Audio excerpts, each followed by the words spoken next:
दोषी पाए जाए उनके खिलाफ एक्शन हो। बहुत बहुत धन्यवाद मनन मिश्रा सर हमसे बात करने के लिए। All right, more breaking news coming in now. Anil Ambani appeared before the ED in New Delhi for a second round of questioning. The Reliance Group chairman was questioned under the Prevention of Money Laundering Act in connection with an alleged bank fraud of over 40,000 crore rupees linked to Reliance Communications. The ED had earlier attached his Mumbai residence, a board valued at 3,700 crore rupees.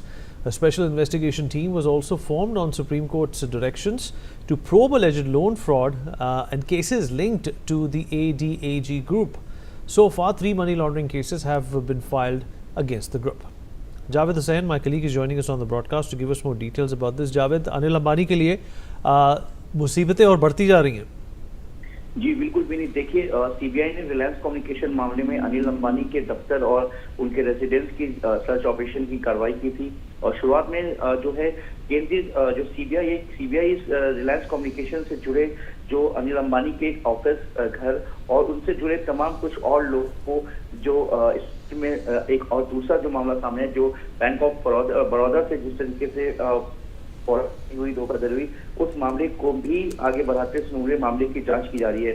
ED से पहले जो है जिस तरह से ED में पूछताछ की गई अनिल अंबानी से, और अगर हम बात करें तो ईडी से पहले सेंट्रल इन्वेस्टिगेशन सीबीआई की माने तो साल 2026-24 फरवरी को बैंक ऑफ बड़ौदा की एक शिकायत रिलायंस कम्युनिकेशन के और उसके प्रमोटर और उसके पूर्व चेयरमैन अनिल अंबानी और उनके खिलाफ जो आपराधिक साजिश और धोखाधड़ी फ्रॉड का जो मामला था, करप्शन की अगर हम बात करें तो इसके तहत जो लगातार जो पदों का जो दुरुपयोग किया गया, उस मामले को पहले इस पूरे मामले की सीबीआई जांच करी थी, लेकिन बाद में जो प्रवर्तन निदेशालय वो इस पूरे मामले की जांच कर रही थी। और एसबीआई के साथ साथ बैंक ऑफ बड़ौदा का भी एक नया मामला सामने आया है जो बिल्कुल सेपरेटली दूसरा मामला है। अब बैंक ऑफ बड़ौदा को जो 2,230 करोड़ रुपए से अधिक का जो नुकसान हुआ है और कंपनी के जो तमाम डॉक्यूमेंट्स हैं और जो इनकी पूरा अकाउंटेंसी है उसको लेकर उसमें बहुत ज्यादा हेरफेर और हिंसाएं पाई गई हैं, जिसको लेकर लगातार जो है सेंट्रल एजेंसीज जो है इसको लेकर कार्रवाई कर रही है। अब ईडी जिस तरीके से अनिल अंबानी से पूछताछ हुई और जावेद आप बने रहिए हमारे साथ। In fact, the Central Bureau of Investigation has conducted searches at the office and residence of Anil Ambani. In a post on X, the CBI said that the searches are linked to the Reliance Communications case.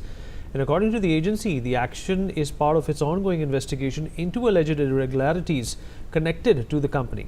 The investigation is currently underway. Javed, my colleague, still with us on the broadcast. Javed, छानबीन अभी भी जारी है। CBI ने कहा है कि ये छानबीन का एक जो सिलसिला है ये अभी थमने नहीं वाला है। देखिए, अनिल अंबानी की जो मुश्किलें वो लगातार बढ़ती जा रही है। एक तरफ ईडी की बात करें तो दूसरी तरफ सीबीआई की। तो सीबीआई की अगर माने तो साल ये बताया गया कि साल 2017 में ये अकाउंट एंट्री घोषित किया गया था। हालांकि अनिल अंबानी द्वारा बॉम्बे हाईकोर्ट में एक दायर याचिका पर इसको फ्रॉड जो डिक्लेयर करने पर रोक लग गई थी, लेकिन साल 2026 23 फरवरी को यह रोक हटने के बाद बैंक ऑफ बड़ौदा ने एक शिकायत दर्ज कराई और सीबीआई ने तुरंत अपनी जांच शुरू कर दी।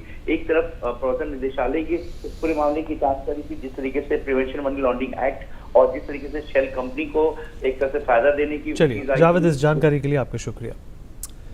All right, well, in a major setback for the makers of the Kerala